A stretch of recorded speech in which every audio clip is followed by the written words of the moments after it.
They lied to you about discipline. They dressed it in soft words and morning routines, wrapped it in checklists and motivational noise. They told you discipline was about self-love, about waking early and drinking water with pride. That's the child's version of control, the nursery rhyme of power. Real discipline is not a virtue. It's a weapon. It's the invisible sword kings use to rule while the crowds entertain themselves into extinction. Discipline is the architecture of domination built in silence, brick by brutal brick, while the world scrolls itself into submission. It is not glamorous. It is not public. It's a ritual of blood. You don't follow it to look good. You follow it to outlast everyone. Because when the world burns, it is not the loud who survive, but the cold. The disciplined man breathes slow while chaos screams. He stands still while others beg for calm. His spine is a spear. His silence is a verdict. The weak crave motivation, the strong obey command. They don't wait for energy, don't search for inspiration. They act because acting is law, because hesitation is treason, because control is an addiction they cannot cure. While others chase pleasure, you build a psychological fortress, brick by pain, sealed by repetition, and when the walls rise high enough, you rule from within them. You train when it's dull, you grind when it's dark, you silence hunger and hang your impulses by the neck. You treat weakness as treason, and you execute it without trial. That's how kings are forged. Not in emotion, but in precision. Not in noise, but in silence. If you came here for comfort, leave. This isn't a sermon, it's a summons. A call for the few who are ready to bury their softer selves beneath the weight of their own will. Discipline will not make you happy. It will make you known. It will make you respected. It will make you feared. And if you dare to stay through this message, you will not walk away the same man. You'll be sharpened, surgical, sovereign. Say it now. Say it with cold certainty. I will rule myself like a tyrant. Because the first act of rule is execution. The first target is always within. You don't need motivation. You need a funeral. You need to kill the weaker version of yourself that hides behind comfort and excuses. You drag him into the mental courtyard, strip his defenses and cut him down clean. No mercy, no audience, just silence and steel. That's where discipline begins, in blood. The reason you failed is not because you lack goals, but because you refuse to declare war. You think you can build strength while carrying the corpse of your former self. You can't. You cut or you decay. The weak version of you is not harmless. He's hostile. Every skipped rep, every scrolled second, every broken promise is his whisper luring you back to mediocrity. He must be silenced. You must make that voice unrecognizable, because one day you'll wake up either ruled by him or ruling over him. This is not self-improvement. This is self-eradication. You're not here to add, you're here to destroy, to strip, to burn, to erase. You do not rise by building. You rise by burning. You ascend by subtraction. You cut off comfort, praise, understanding. You bury your need for approval. You work alone. No applause. No validation, only fire. You don't wait for tragedy to change you. You start the war yourself. You remove one weakness, one excuse, one softness protecting the coward within you. And when you do, you speak your verdict aloud. The execution has begun. That is your first cut, clean, silent, final. The war isn't around you. It's inside you. The first victory is not public, it's private. If you crave power, start there. Govern yourself like a tyrant ruling a collapsing empire. No mercy, no votes, no democracy inside your head. Your emotions are rebels. Your job is to suppress the revolt. You don't consult feelings. You issue decrees. You don't negotiate with laziness. You imprison it. Your mind is not a suggestion box, it's a war room. You give orders, you enforce them. You act whether you feel like it or not. That is discipline. It is not mood, it is law. If it's on your list, it happens. No excuses, no rebellion. You are both king and executioner. You enforce your rules with cold brutality because hesitation is mutiny. When your body says rest, your will says move. When your mind says quit, your command says obey. You become a sovereign, ruling over chaos with calculated indifference. The world doesn't reward intentions, it rewards order. The men you envy aren't gifted, they're governed. They treat their impulses like insubordinate soldiers, disciplined, restrained, punished.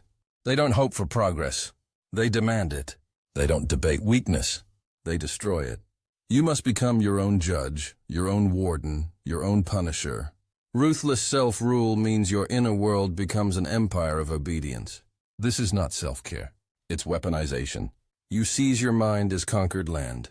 Every thought that resists must be crushed. One moment, that's all it takes. One moment where the weak voice whispers and you strike it down. Then you speak the vow. I am now ruled by no one. Not even myself. You want to be untouchable? Then become unbreakable against the enemy inside your skull. That's not motivation, that's domination.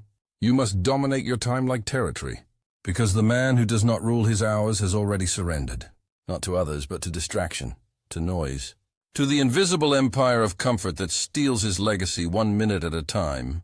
Your day is either conquest or collapse. You're either attacking or being eaten alive. Time obeys no dream, it obeys command. You don't manage it. You militarize it. Your schedule is not a planner, it's a map of your empire. Every hour is sovereign ground. You defend it like a fortress.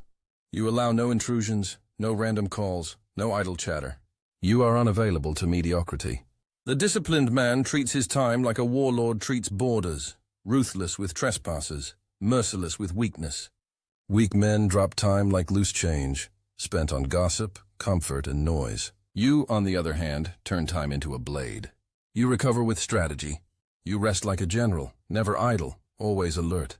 You train without delay, eat with intention, speak with precision. You cut what wastes you. Your schedule becomes armor.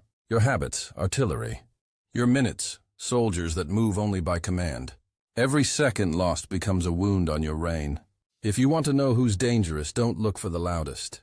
Look for the one who moves like a system, cold, quiet, mechanical. He doesn't need alarms, reminders, or motivation. His discipline has become his nature. Time kneels to him. He doesn't serve the clock serves him.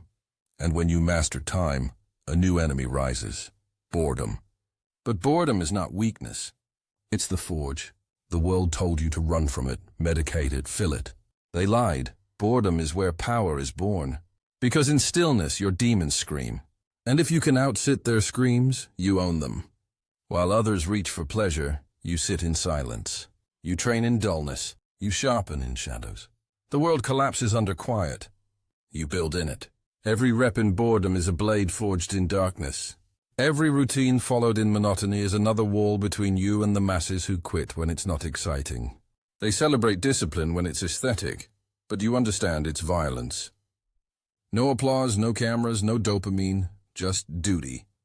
Every unseen repetition is a rebellion against mediocrity. Every boring hour is a throne built in shadow. You are not like them. You don't need witnesses.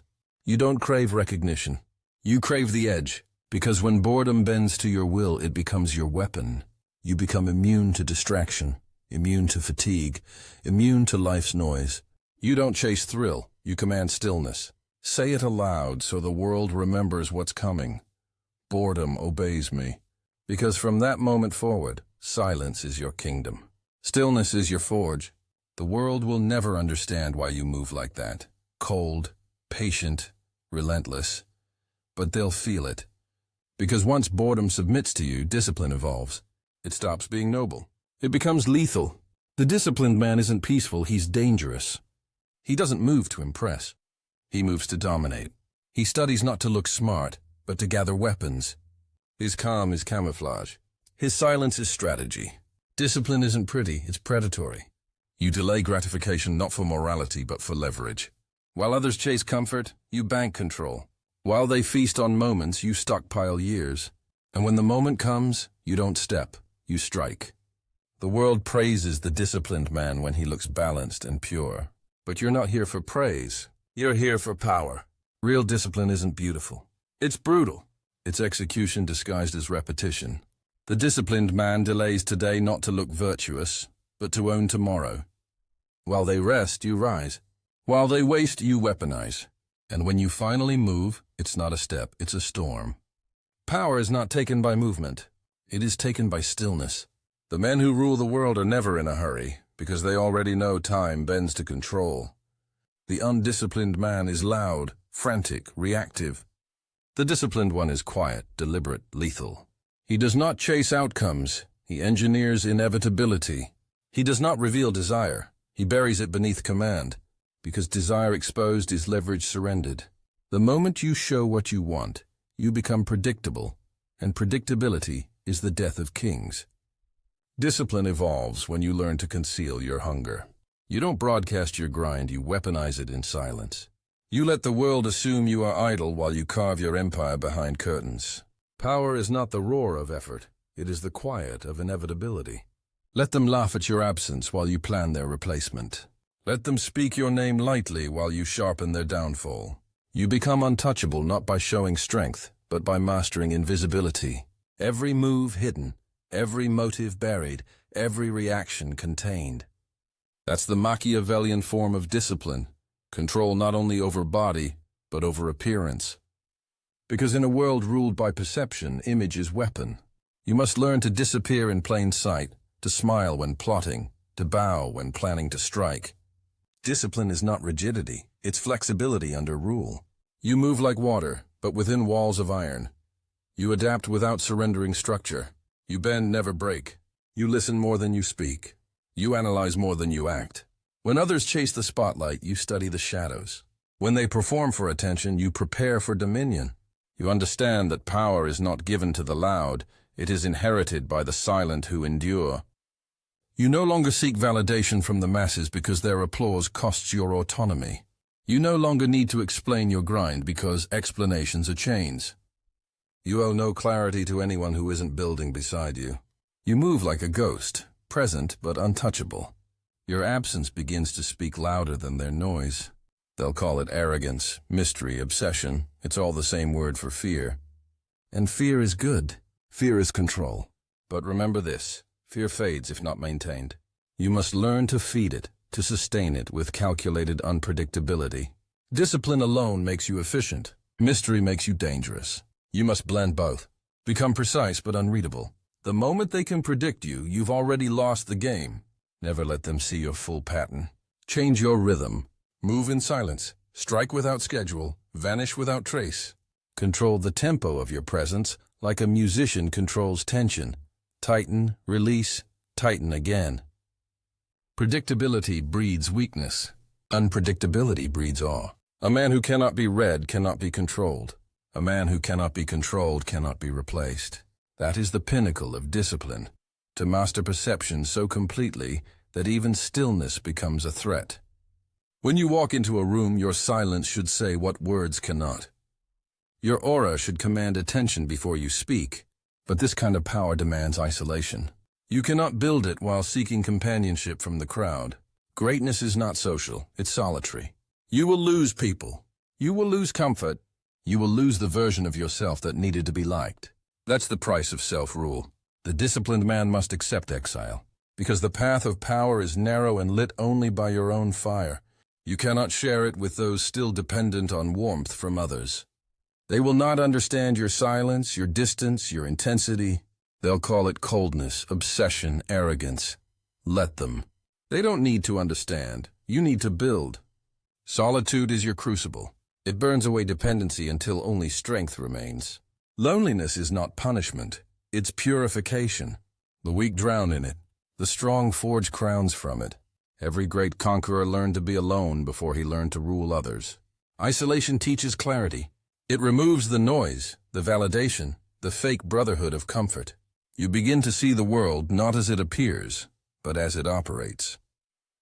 You begin to read patterns, detect lies, anticipate moves. Silence trains your instincts. You start to feel intentions, not words. You begin to predict betrayal before it happens. That's not paranoia, it's perception refined through pain. When you rule yourself, you stop expecting loyalty from the ungoverned. You stop seeking honesty from the dishonest. You stop giving trust to those who haven't conquered themselves. You realize loyalty is not given, it's purchased by fear or respect. Both are currencies of power. Learn to use both. The world respects control. It kneels before composure. The moment you lose temper, you lose leverage. Anger is energy. Use it, but never show it. Calmness is not peace, it's disguise. The disciplined man doesn't explode.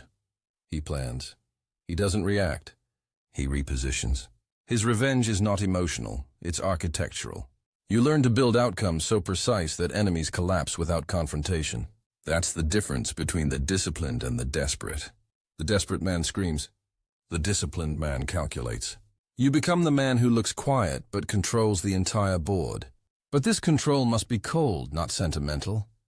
Mercy is a luxury for the secure. Compassion is a weapon for the manipulative. You wield both like tools, not beliefs. If kindness grants leverage, use it. If cruelty creates order, apply it. The moral man asks what's right. The ruler asks what works. That is the true Machiavellian principle, utility over purity. You don't act to be loved. You act to maintain order. Because power without discipline decays into chaos, and chaos consumes even the ruler. You must always stay just detached enough to make decisions others can't. The sentimental man hesitates. The disciplined man executes. You study people the same way you study yourself, with cold precision. You learn their weaknesses, their desires, their fears. Not to destroy them, but to design them. Power is not about force, it's about influence. Influence is control disguised as freedom. You make others believe they are choosing while you're writing the script. That is the highest discipline. Not physical, not mental, but strategic. When you reach that level, your words become weapons. You no longer shout, you whisper, and they obey. You no longer chase, you attract through gravity. But remember, gravity only pulls when mass is built. Discipline is how you build that mass. Every small act of control adds weight to your presence. Every delayed impulse adds density to your name, until your silence outweighs their noise, until your stillness bends the room. That's when you've transcended motivation. You've become momentum itself. And yet, even then, discipline doesn't end. It evolves into detachment. You begin to detach from outcomes. You no longer celebrate wins or mourn losses. Both are distractions. You play moves, not moments. Success is not ecstasy, it's equilibrium. Because the man who is unmoved cannot be manipulated. Praise won't soften him. Failure won't break him. He has mastered the one thing kings and beggars both lose: control over reaction. That's the final stage of discipline, emotional sovereignty. You feel nothing you haven't authorized. You react only when it serves you. That's when true freedom begins, the freedom to remain unaffected. You become an island of stillness in a storming world. That's why the powerful seem emotionless. They are not cold, they are complete. Their emotions are no longer masters, but soldiers, moving only on command. That's what you must become. A ruler not of people, but of self. A king with no throne, yet every kingdom bends around his presence. Because discipline, when perfected, no longer feels like effort. It feels like destiny. You stop chasing control because you are control. You stop seeking strength because you've become structure. The undisciplined are slaves to their emotions. The disciplined are gods within human skin. But gods are lonely, and that's the final truth. The price of total control is solitude eternal. No one will understand you, few will follow you, but all will obey you. You'll speak little and command much. You'll feel less but perceive everything. You'll lose warmth but gain vision. You'll trade comfort for control, laughter for legacy, connection for command. And when they finally call you ruthless, know that you've arrived. Because ruthlessness is not cruelty. It's purity of purpose. The man who cannot be swayed cannot be owned. The man who cannot be owned cannot be defeated. So discipline yourself until freedom fears you. Govern your emotions until fate consults you. Move like time itself, unseen, unstoppable, unbothered. Let the world chase pleasure. You will chase order. Let them seek peace. You will seek control. And when it's all over, when the noise fades and the lights die, history will remember only those who ruled themselves first. Because that is the law of power. Conquer within or be conquered without.